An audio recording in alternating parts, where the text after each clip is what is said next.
The two presentations on tourism I've included intentionally.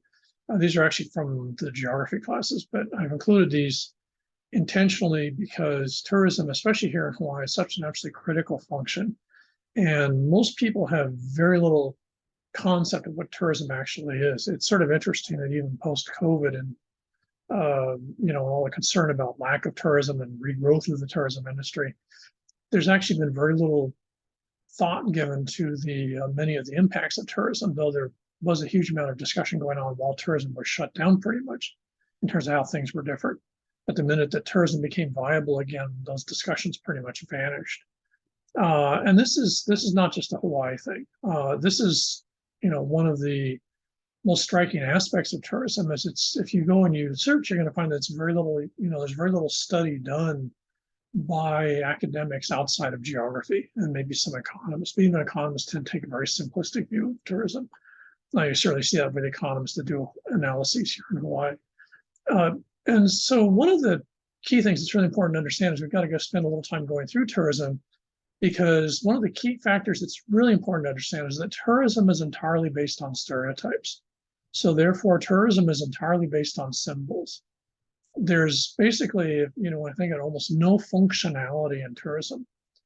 And this makes it really, really unique. If you're thinking of like the food industry, like say restaurants or stuff, yeah, there's a lot of symbolism in there, and there's a lot of stereotyping, but at some point there's still a delivery of food. There's still stuff you're eating. With tourism, what's delivered is oftentimes basically just reinforcing the stereotypes. It doesn't have to be anything functional at all. So this makes tourism sort of unique, at least in the world that we live in. The other aspect, and this is why it gets so little studied by most academic disciplines, is tourism is an incredibly recent phenomenon. Tourism as a global phenomenon didn't start until the mid-19th century. And in its modern form, the sense of tourism that we think of in the 21st century, tourism really didn't get going until the 1960s. So tourism's only been around for 60 plus years. And tourism is now, and we saw this certainly during COVID and the pandemic in general, tourism is the second largest revenue generator globally. It's estimated that 1/3 to 1/2 of countries in the world depend on tourism as their major or second major source of income. And even those that don't, tourism is almost invariably in the top 3 or 4. And so tourism has gone from being basically, to a certain extent, largely non-existent, except for elites, say 150 years ago, to being more important in terms of revenue generation than everything outside of warfare. More important than medical, more important than education, you name it, tourism's larger. And so because it's so recent and because it's so stereotypic and symbolic based, this makes, if you go back to our entire discussion this semester, this makes the entire study of tourism really problematic, because it's all based on perception. Tourism is a perception industry. It's not based on reality. And what you end up in the weird situation, and again, if you think of Waikiki, for example, is you then have to build the perception and make it into reality. Disney is probably the quintessential example of that. And in fact, Williamsburg, if you think about it, we were looking at earlier this semester, Williamsburg is a great example of a tourism-based location where you basically take buildings from around the United States and put them into a village and reconstruct the mid-late 1700s town for consumption in the 21st century. This is, by tourism standards, this is totally normal. If you think about it from the, say, view of something like Main Street in the mid-late 19th century, it's somewhere beyond weird. So tourism is unique, at least in the world that we live in. Tourism is incredibly important. Tourism stereotypes pretty much drive almost every other stereotype that we have in the 21st century. So tourism is absolutely central to our existence. And for our purposes, what that means is tourism and the perception that tourism generates are responsible not only for the cultural landscapes that we exist in, but are also largely in many ways responsible for the interiors and the ways that things were laid out, to an extent that would have been unthinkable, say, even 60 or 80 years ago. Or if you want to put it in the context, your grandparents' period would have had a very different view, one of tourism and also of the impacts of tourism. And yet, on the other hand, because it's so stereotypic and it's so symbolic, it's incredibly subtle. The impacts of tourism are very hard to actually measure because they're almost like a form of dye. They just move into the cloth, and at some point, it's hard to figure out where tourism starts and where tourism starts. A classic example here, but in many ways you could argue that for many Native Hawaiians or folks that are ethnic Hawaiian, their sense of identity is in part grounded in a reaction to for or against tourism, which would have been pretty conceptually hard for people to grasp, say, 100 years ago.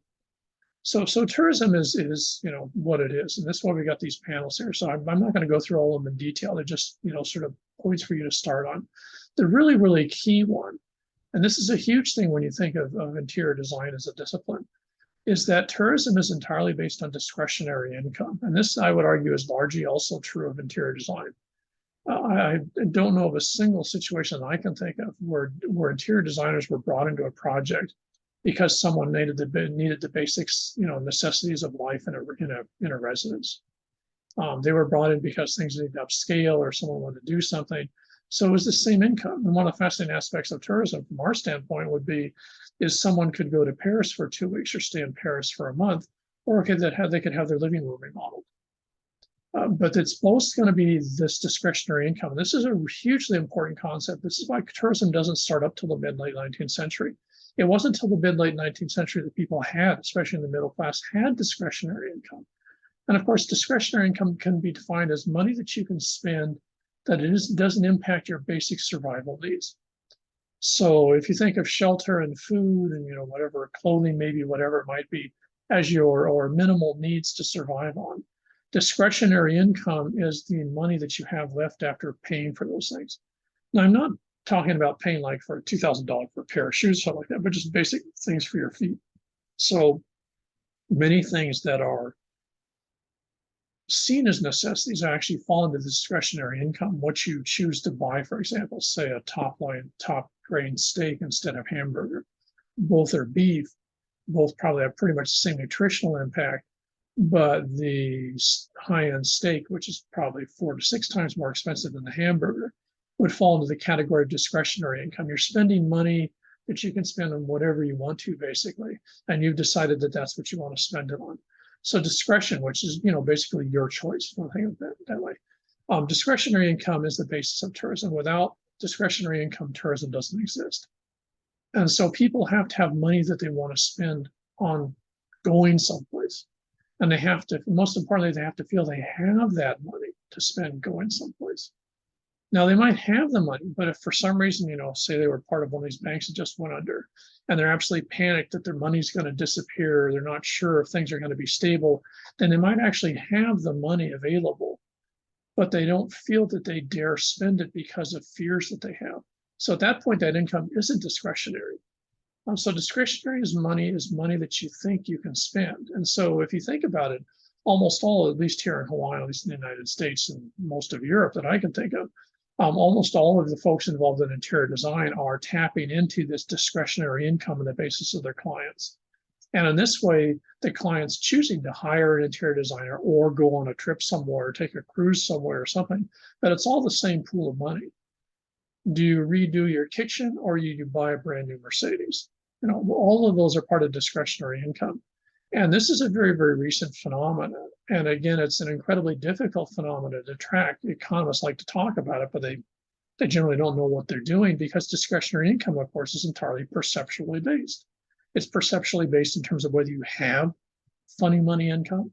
It's entirely perceptually based in terms of what you see as their legitimate choices for that income. So tourism is invariably temporary. If you move someplace and you stay there, you're not a tourist. You might not, you're a resident. You might not be local, but you're a resident.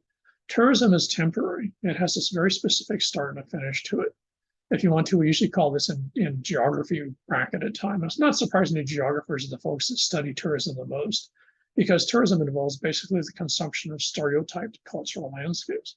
So pretty much everything this semester. In fact, if you think about it, even the main streets that have been successful in the United States in the 21st century are main streets that largely tap a tourist audience. So almost everything that we've looked at survives, if you're going to look at it in this day and age, survives because of tourism revenue, which means that people have gone there because they want to experience it or see it in a bracketed period of time. Tourism is also key in the fact that tourism is an escape from the work life. So if you go somewhere and you're, teaching English in Japan for a year, you're there for a temporary period of time, 1 year, but that wouldn't be tourism because that's your job. So if you're being a tourist, you're escaping from your work life. Now, this becomes a little bit of a muddy phenomena and right now, because of course, in most cases, people are expected to take their jobs with them. I could be doing these presentations while I'm in Japan working as a consultant or just in Japan as a tourist. And I just post them, on through Zoom into YouTube, and then boom, it's done. But this is again a very recent phenomenon. It's even 10 years ago, people would leave work and work would be left in the office, and you would go on vacation or even tourist. So it's changing, but I'm not sure how this. No one knows how it's going to play out yet, because again, it's brand new. Tourism is very based in this strange combination of the exotic and the familiar. Tourists don't really want to go someplace really different. Tourists don't want to go to rural China where you still have squat toilets and basically no running water. They want to go to a place that is different. It has to be different than home, other there's no adventure attached to it. There's no difference attached to it. But they don't really want things that are totally strange. They don't want to have to go someplace again in rural China where you have to speak Putonghua or Mandarin Chinese because no one speaks anything else.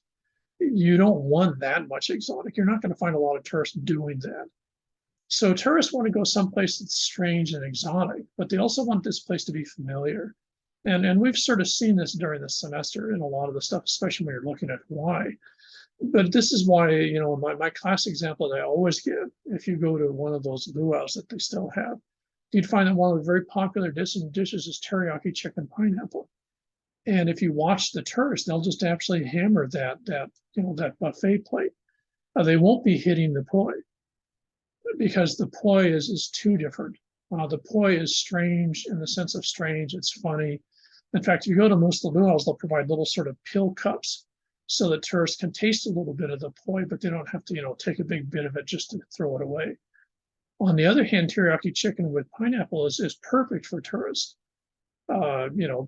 They're obviously familiar with chicken in almost all cases. Teriyaki sauce they probably had. Fresh pineapple slices they might have had, but the combination of the three, teriyaki sauce on chicken with fresh pineapple, makes it seem a little different than say the KFC or the Popeyes that you get on the mainland. But on the other hand, it's not something where you don't have to poke with a stick and wonder what it is. So this is what tourists want. Tourists want things that are somewhat different, but not really different. They want things that allow them to experience something outside of their Monday through Friday normal life, but they don't want to have to worry about whether it's edible, if they're going to get sick, are they going to have their stomach pumped or something like that, or are they going to get a disease? They don't want that level of strange and exotic. And this is true no matter what tourists. We're not just talking about American tourists, European tourists. German tourists are famous for this. If you ever go to Europe, especially places like Greece, especially Creta, you'll find that they just absolutely vent on German and British tourists, especially German tourists, because of their demand that things be very familiar. They don't really want to be too adventurous. Many tourists from many societies really are not very adventurous. Japanese are sort of different. You can find Japanese in really strange places, but they're sort of, at least in my view, sort of unique in that regard. Chinese and Korean tourists, for example, are not near as adventurous, at least from my perspective, as Chinese or as Japanese are. I want to see them in Asia. You have to tourists visibly want to be not at home. So it can't look like home, it can't sound like home, it can't smell like home. It has to be different. And again, you're wandering through Waikiki. If you think about that, that was a key part of Waikiki. It's not part of here particularly, but it's also not part of Main Street, USA, or Chicago, or someplace like that. And that's intentional. If you don't do that successfully, then you fail as a tourist destination. All that money goes somewhere else, because you have to remember, one of the key aspects of discretionary income is you can spend it on anything you want. That also means you can spend it on any place that you want. So if one tourism location gets boring, then people leave it. Acapulco is a perfect case in point. In the 50s through the 70s, Acapulco was one of the major tourism destinations in the Americas. By the 1970s, people had gotten jaded, didn't like it, and left it. And Acapulco has pretty much entirely vanished as a tourist destination. Places like Cancun, which used to just be an archaeological site, now are these huge tourist destinations. So tourist destinations come and go because they're all competing with each other as a place to spend money and a place to experience being a tourist. So if you do this poorly, you fail. American Samoa would be a great example of a place that's failed as a tourist destination. Just because they've never figured out how to make this system work for them. Tahiti has been very successful, in exactly the same industry in exactly the same way. So go figure. One of the aspects of tourism that makes it very much originally a European phenomenon, by that might not mean Euro-American, is that when you're a tourist, you expect to be treated better than you do normally. People, when they're spending money as tourists, are going for a short period of time. It's like kids dressing in adult outfits. They're going upscale socioeconomically. So they're going to be staying at places. They want to be treated in ways that they're not treated at home. They want to be special. And oftentimes you get the rhetoric from a tourist, well, I paid for this. And they expect, service or whatever it is. And that's equally true here. If we go to the mainland, for example, we go to, California hotel and casino in Vegas, we expect to be treated better than we do here. So this is part of the tourism concept, is the idea that you, for a short period of time, are being able to pretend you're someone you're not, and you're doing it in a place that's different than normal. And this is part of this idea of tourism as escape, which of course is the definition of tourism. It's an escape. And that's an escape socially, it's an escape, sort of pretend-wise, and it's escape in all these very complicated ways, all working simultaneously. And successful tourist destinations do this very, very well. And Hawaii is a good example of a not top tier, but certainly in the top 100 successful tourist destinations. Some parts of Hawaii are even much better than this than others.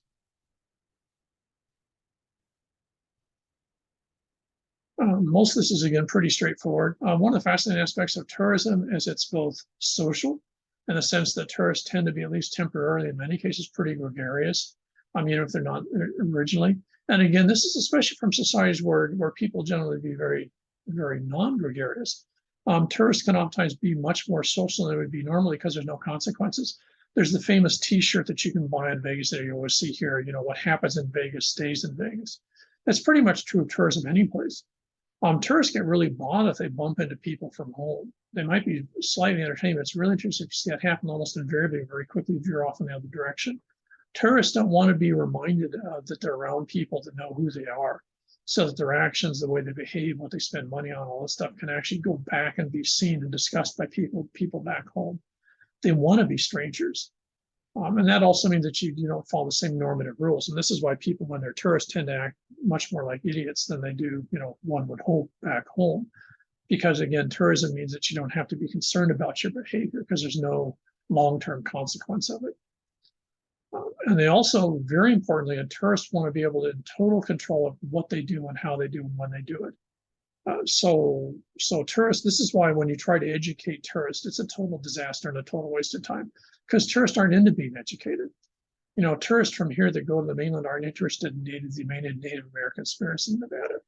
And if you try to talk to them about it, they're not going to want to hear it. The same way they're not going to want to hear about the socially emotional impacts of gambling. They don't want to hear about it. Tourists that come here from the mainland don't want to hear about the impacts of tourism on identity, on ethnicity, on Hawaiian sense of self or place. Again, they don't want to hear about it. But a tourist means that you escape. And one of the things you escape is education, and to a certain extent, consequence for your actions. And this is not, hammering on tourists that come here. This is tourists everywhere. Having said that, American, British, and German tourists and Chinese tourists tend to be the top four in terms of the tourists that people dread to deal with in other countries. And again, sort of see this here. This is sort of a shopping list of what you have to be successful as a tourist destination. Now, for some of you, if you're involved in interior design, this will also, for example, include a specific tourist destination, say a hotel lobby. If you're developing a Airbnb location, you have to do that there too. So it's not just at the level of a town or a country, it's also the level of a particular resort or particular part of a resort. For example, redesigning the interiors of a hotel that's being converted to owner-occupied, part-time rental tourism, like say the Ilikai. All of this applies in all these locations. Its scale is different, but the same consequences, the same logics are always in play.